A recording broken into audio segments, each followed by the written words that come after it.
Welcome to the Duluth Library Foundation's 9th annual Learning and Libations at the Library. This year, we've enjoyed the challenge of recasting libations online while preserving its uniqueness and quality. We think we've done it. In March, the city of Duluth turned 150 years old.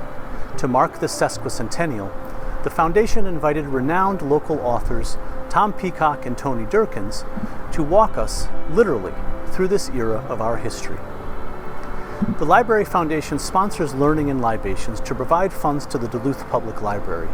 This year, those funds will go to the Library Resiliency Campaign, which will allow library staff to serve us in the future safely and efficiently. Please remember the Library Foundation in your charitable giving this year and in the future. We are so pleased that Tom and Tony have partnered with the Foundation to offer this unique guided tour to the history all around us. We are confident that you will enjoy their presentations as much as we have enjoyed working with them. Now, without further ado, we present Learning and Libations at the Library, 2020 At Home Edition.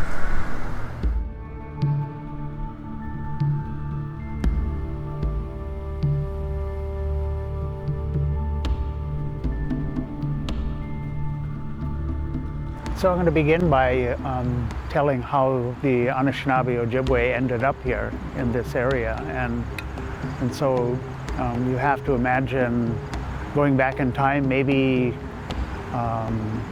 dates aren't precise, but maybe to about 900 AD. And the Anishinaabe people were living out on the eastern seaboard, somewhere in Newfoundland, what is today Newfoundland, New Brunswick area, living out on the coast and living as one people with at one time a very large tribe, and then it's said that 7 spirits appeared, came out of the water, and told a series of prophecies, and in Ojibwe we call it Dijwasui Ishkudekan, the 7 fires. And so those 7 fires prophecies became a series of stories which led the Anishinaabe Ojibwe to this place today. And so they were told that the people were told that they needed to move west, in that it would begin with a turtle-shaped island and end with a turtle-shaped island, and that they would to move until they came to a place where food grew on water. And so they began that journey, and that journey took, again, dates aren't precise, but probably about 500 years in that journey, and you have to imagine a whole tribe of people, so we don't have any numbers, but you would have to imagine that they were probably in their thousands of people with that migration, walking, canoeing, with all of their things, making plenty of stops along the way. Along the way, they made 7 stops, and they stayed in each of these places for again, who knows how long they stayed. The migration story is a much longer story. It is a story that has come true.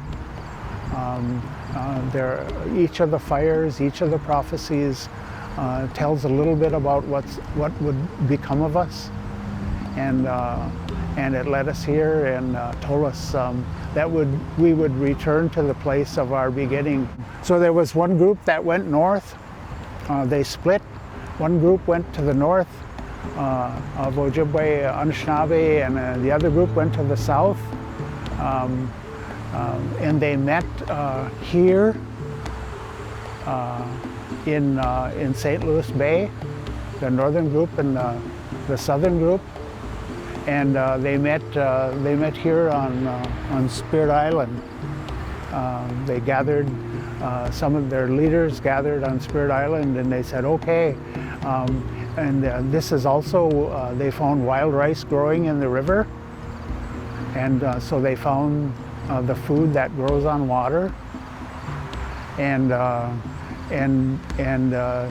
they said, well, where is that turtle-shaped island that that we were supposed to come to at the end of our journey?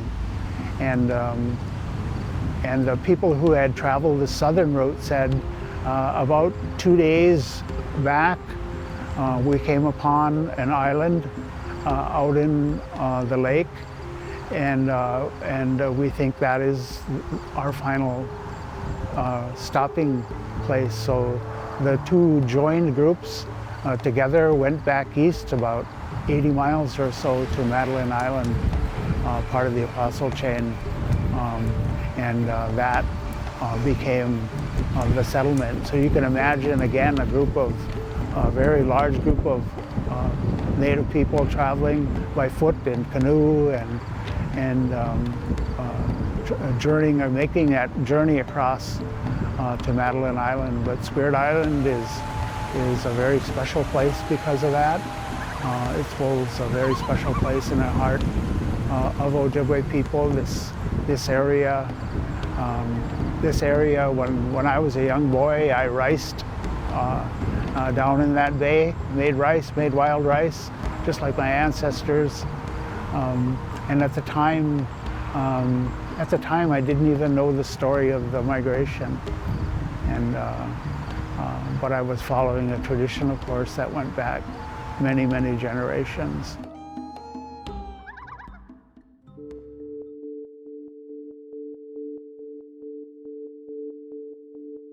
Ani niji b'madazig, mani du nodin indigenous cause, Tom Peacock indigenous cause, Jaganash Shamong, Indun Jaba, Nagashwanang, Nun Boom, Onagimasing Ninda, Makon Indudem, Nimanoyage, Nimawain, Nimamayayan, Nun Boom. So this area, we know this. When I introduced myself in Ojibwe Mon, I said Onagimasing, and that's how the Ojibwe refer to this area, and that's a word that has something to do with the bay and the point of land here.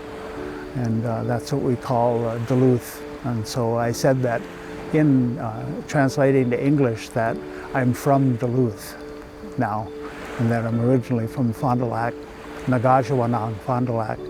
And then I said that today I live in Duluth. And so Minnesota Point was the home of a group of, when the Ojibwe first settled here, there were two communities here. There was a community of Native people living here on Minnesota Point, and Mongasit was their leader. Mongasit was Loonsfoot, and then on the Wisconsin side it was Osage. And where the old Coast Guard station is down the way about a mile or so here, that was where that settlement was, and of course there was a burial ground there as well. And that burial ground, when the settlers came in, they eventually moved that burial ground, and a lot of those graves were moved to the Chester Park Cemetery and other places in and around Duluth. Several years ago, another colleague and I, when I was teaching at UMD, we taught a course in the geological and cultural history of the Lake Superior area, and I learned an awful lot in that course. As an instructor, we talked about some of the early settlements, and one of the things that we ended up talking about in the course were the people before the Ojibwe, and so we spent some time, the immediate folks who were here, of course, were Dakota, and this was Dakota country when the Ojibwe first migrated in here about 600-700 years ago, and also the home of the Fox, the Meskwaki people, and we of course ended up many skirmishes with those people because we were encroaching on their land. There's one old fire pit area, camp area that was at one time the shoreline of Lake Superior, up near old Nettleton School here in Duluth. And of course, when I was teaching this class, we'd go to all those places, and the geologist would talk about rocks, and I would talk about what people were doing around those rocks.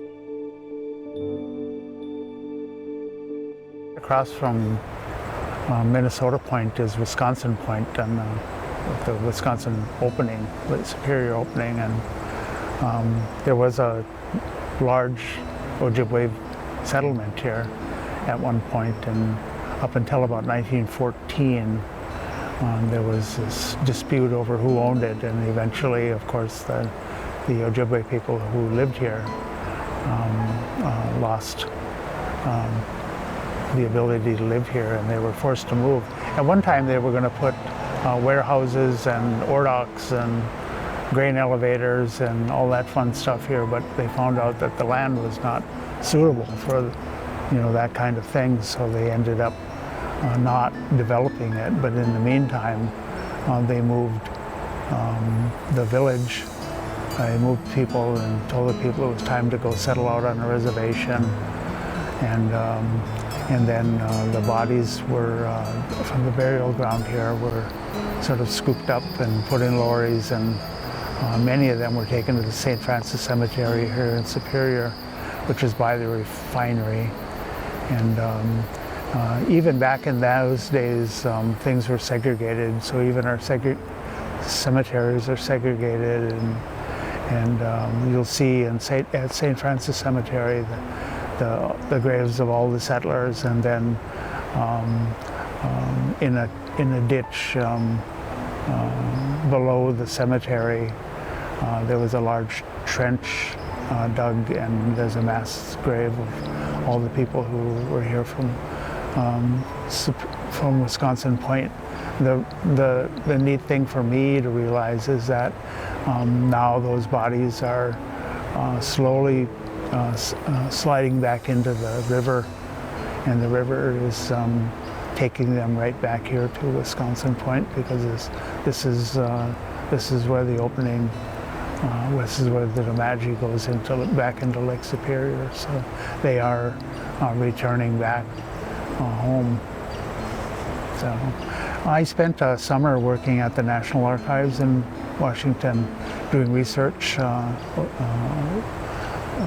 Ojibwe research, and mostly research on my reservation, and going through a lot of original government documents, and I ran into many documents and letters relating to the removal of the Chippewa, as they called us, from Wisconsin Point, and I put some of those documents into the book Forever Story, and it really has some very emotional pleas from some of the native people here, pretty much begging not to be removed from this very sacred place to them. So you can imagine Wisconsin Point, of course, is not a good place to be having a garden, so chances are originally this was a summer settlement. This was like a fish camp, and it turned into a permanent settlement.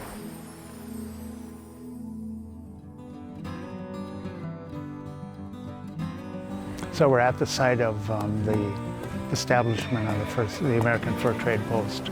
But before the Fur Trade Post, there was a large Ojibwe settlement here. And you can imagine probably several hundred people, maybe more, maybe less. But a lot of people. This was a village. It's at the beginning of the city of Duluth and Jacob Park now.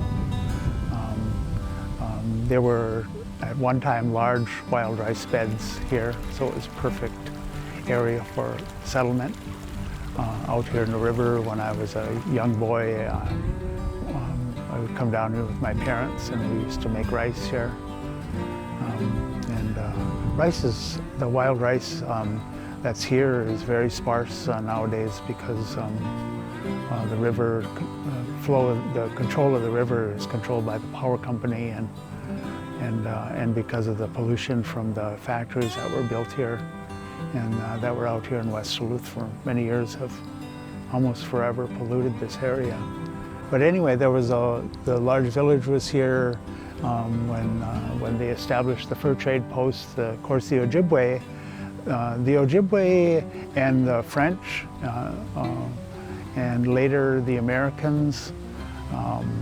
The Ojibwe language was the language of the fur trade, and so people who were involved in the fur trade, you know, whatever tribe they were from, or whether they were French or English, picked up Ojibwe because it became the common language of the fur trade. And the Ojibwe were faced at the time, of course, in that initial involvement, say with this particular trading post, with an ethical and a moral decision because of our own teachings and relationships with animals, and the belief that the animals are our elder brothers, and but they were drawn by the lure of material possessions. We have these really neat kettles that we can trade, these neat blankets, these wonderful beads, and eventually the leaders made a decision to become involved in the fur trade, and the fur trade eventually led by the 1840s to the pretty much total depletion of all the fur-bearing animals that had any worth, and that also decimated the tribe at the same time. So eventually, when these furs were depleted, the people that were here were in poverty, and then of course eventually they were told, with the establishment of the reservation, Fond du Lac in 1854, to move out to the reservation, which had been clear cut, and they called it a treeless area. So they moved out west to here through Jaycook. So this is a pretty interesting place. You also saw when we came in to town that when they're doing work on Highway 23, that they desecrated the grave sites of some of our Ojibwe ancestors. That had been done earlier, of course, and they didn't do a thing about it when they initially built Highway 23 through here. They dug up much of the burial ground then, and just that was back before we had any say in what would become of our ancestors. So when they began discovering human remains here a few years ago, then they stopped the road construction and called in the reservation and got them involved. So they've worked together to make sure that the proper care is taken of our ancestors.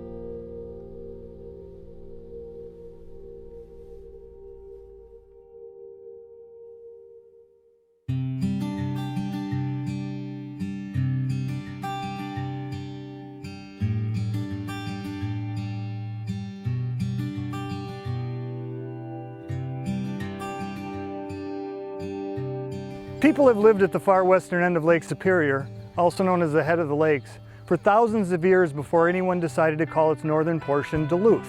Here, the convergence of Lake Superior and the St. Louis and the Nemadji rivers form a natural protected harbor between two long natural sandbars called Minnesota and Wisconsin points. By the 19th century, the Ojibwe, who had migrated from the east, had become the region's dominant culture.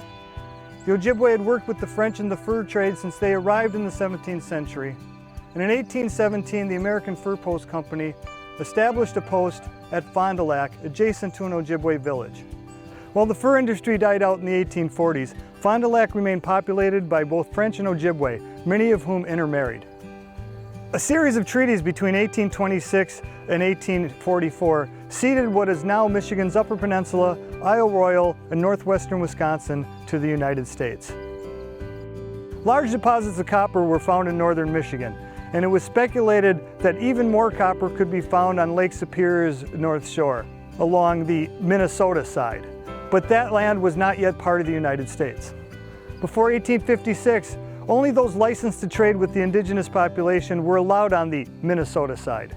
Government surveyor George Stuntz arrived in 1852 to map the region. He also established a trading post here at the southern end of Minnesota Point, adjacent to the Superior Entry, which provided passage between Lake Superior and the rivers. Other traders soon follow.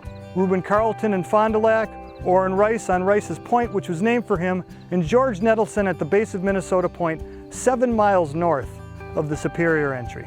Nettleton's wife Julia would later remember when they arrived in 1853, saying that her husband told her there must be a large city at the head of this lake someday, but we weren't sure if it would be on the Minnesota side or the Wisconsin side, because there was nothing but wilderness along the shore.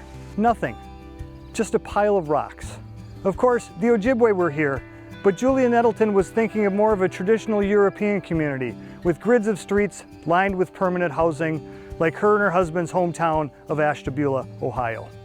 In 1854, one such community, Superior, Wisconsin, was established directly across the bay from Stuntz's trading post.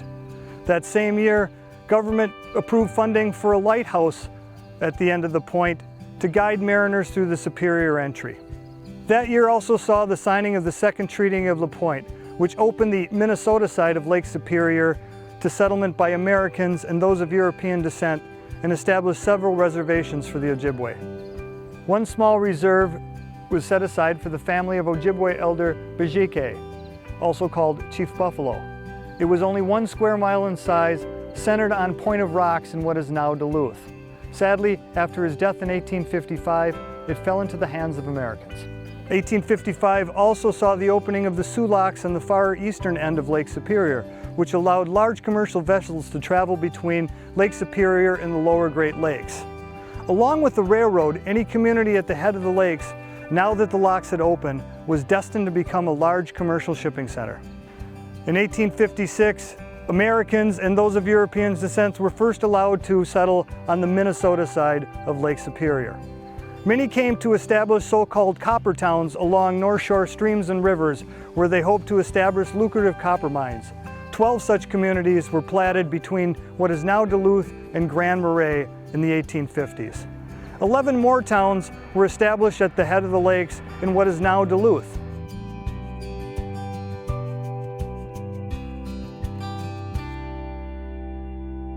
One of those Minnesota towns platted at the head of the lakes in 1856 was centered on the base of Minnesota Point.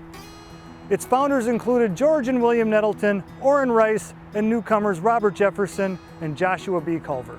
That summer, the Nettletons hosted a picnic on Minnesota Point, inviting Reverend Joseph Wilson of Superior as one of the guests. Reverend Wilson told those gatherers about Daniel Greysolon Sur Duluth, a 17th century French soldier and explorer who visited the head of the lakes in 1679, dragging his canoe across Minnesota Point along a path the Ojibwe called Anagana Imsing, or Little Portage. When he was finished, those gathered decided to name their new town Duluth. Robert Jefferson was so excited about the future of the new village that he built its first hotel on Minnesota Point for the expected population boom to come. The following year, 4 other towns centered on Minnesota Point joined Duluth, and they officially incorporated as a town. That summer, the county population was counted at 1,560 residents. They made up all the 11 town sites in what is now Duluth. 2,500 more people lived across the bay in Superior. Early resident Sidney Luce, also like the Nettletons from Ashtabula, Ohio, built a warehouse and wharf at the foot of 3rd Avenue East, essentially the very northwest corner of Lake Superior. He wanted to be ready for when the railroad came, when the copper mining began. But no copper was found along Lake Superior's North Shore, at least not enough worth mining. That September came the Panic of 1857, which set off a nationwide depression that lasted for several years. 3/4 of the local population fled before the end of the year. All the copper towns along the North Shore disappeared. Only the town sites in what is now Duluth and the German farming colony of Beaver Bay further up the shore survived. That October, Orrin Rice offered John Carey, who would become St. Louis County's first judge, 2 lots in the town of Duluth in exchange for a pair of boots. Carey refused. The boots would be much more valuable in the months to come. That winter, no flour meant no bread. It was said there was nothing to eat but fish and snowballs. 2 years later, in order to maintain the local population, Duluth financed the construction of a brewery to create jobs. In 1860, the national census counted the county's population at 406. Only 81 people lived in Duluth. The next year, the Civil War broke out, further decimating the population as many men in Duluth left to volunteer for the Union Army. Luce's warehouse became the center of all activity in nascent Duluth. The federal land office, the post office, the county courthouse, meeting site for town and school board meetings, but the railroad it was built for never came. The Ojibwe didn't just leave the head of the lakes when the treaties were signed. In fact, in the 1860s, more Ojibwe lived in Duluth than Americans or those of European descent. The local economy was based on the barter system, and the Ojibwe contributed to that economy. Still, little happened in Duluth during the war. Later, early resident and historian Walter Van Brunt would write of the time, saying that Stunts, Luce, Nettleton, and a handful of others kept vigil over the lifeless corpse of Duluth. When the war ended, the county population was at 294, and Duluth's population had risen to 126. Some early Duluthians returned after the war, but in 1868, the community of Duluth was described as 14 families huddled at the base of Minnesota Point.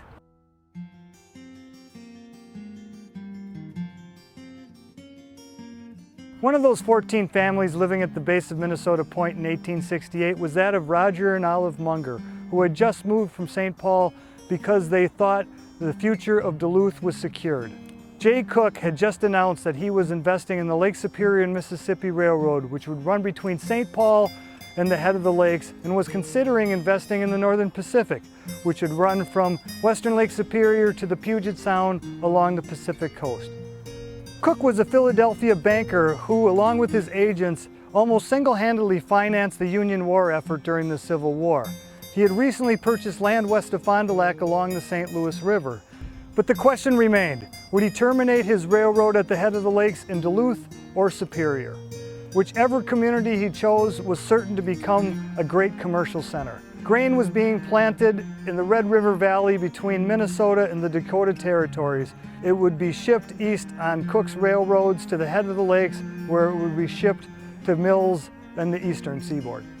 In January 1869, Cook had still not made a decision, so Duluthians sent George Stunts to Philadelphia to talk with him.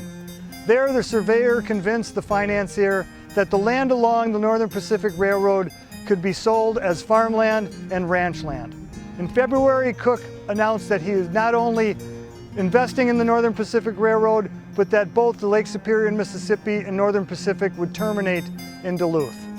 Historian Walter Van Brunt dusted off an old metaphor, writing that a glorious resurrection took place. The lifeless corpse of Duluth, touched by Jay Cook's wand, sprang full-armed from the tomb. That spring, Cook's agents arrived in Duluth, including George C. Stone, George Sargent, and Luther Menderhall. They built Duluth's first bank, which everyone called Jay Cook's Bank. They built the first church building in Duluth, St. Paul's Episcopal, which everyone called Jay Cook's Church. Eastern newspapers began calling Duluth Jay Cook's Town. In May, construction of the Lake Superior and Mississippi Railroad began, and hundreds of Swedish immigrants poured into Duluth, lured to work on the railroad so that they could earn money to buy farmland along the railroad. At the same time, Duluth's population of immigrants rose, the population of Ojibwe declined dramatically. These newly arrived Europeans had read newspaper accounts and cheap novels about the savage Indians in the United States and refused to work with the local Ojibwe. Consequently, more and more Ojibwe moved out of Duluth and onto the reservations.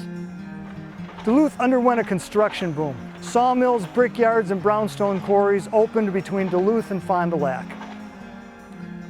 The new labor force arrived to build Cook's railroads meant there was a population to be housed, clothed, and fed. Capitalists and entrepreneurs soon arrived, opening commercial fishing outfits, butcher shops, grocery stores, bakeries, dry goods and hardware stores. They built banks, hotels, boarding houses, brothels, and saloons. That July, Duluth's population reached over 1,000 and 110 houses had been built in the city. In February 1870, ground was broken for the Northern Pacific Railroad at Carleton, 20 miles outside of Duluth, as the population estimate reached over 2,000.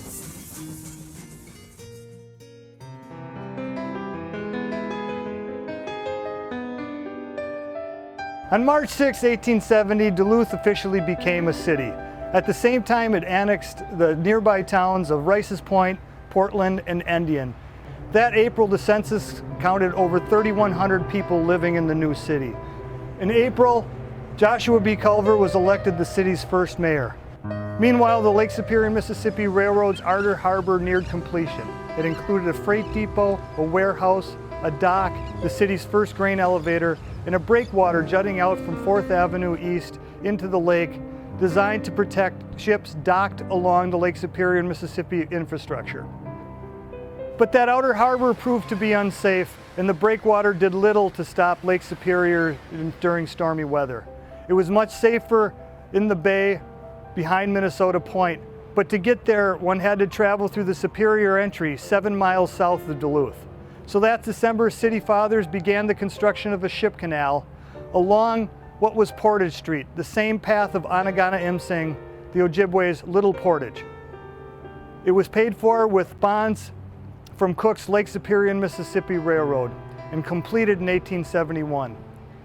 With the railroad in place and the canal dug for safe harbor behind the point, commercial traffic began to bypass Superior for Duluth.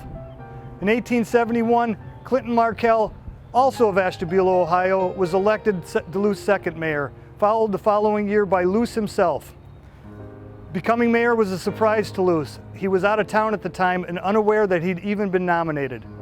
The next year, Dr. Vespasian Smith, another Ohioan, was elected when the population had exceeded 5,000, but Dr. Smith had bad timing. In September came the Panic of 1873. Jay Cooke himself had run out of money, over-investing in the nation's railroad. It set off a depression in the United States and Europe that lasted 10 years in some regions, and no area was hit harder than here at the head of the lakes. All commercial activity on both sides of the bay stopped. The following year, one citizen counted the local population as simply 1,300 souls. In 1877, in order to avoid bankruptcy, the city of Duluth reorganized as a village. But thanks to Cook railroads and his ship canal, the village had the infrastructure in place that would help it become a city once again.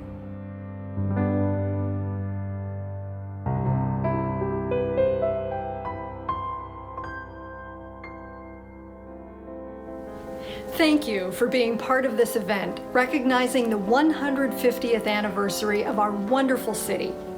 Currently, our services and staffing level are greatly reduced, but we are continuing to serve the community in new and innovative ways. No contact curbside pickup, which is brand new, allows people to request, check out, and return library materials conveniently and safely. Use of downloadable ebooks and audiobooks from the library has skyrocketed. Online programs have multiplied dramatically. We are changing to adapt to changed circumstances. Your support is appreciated. It will benefit the Library Foundation's Library Resiliency Campaign, helping the Duluth Public Library retool. This campaign will provide the resources needed to flexibly and responsibly serve our community now and for many years into the future. Thank you for supporting the Duluth Public Library.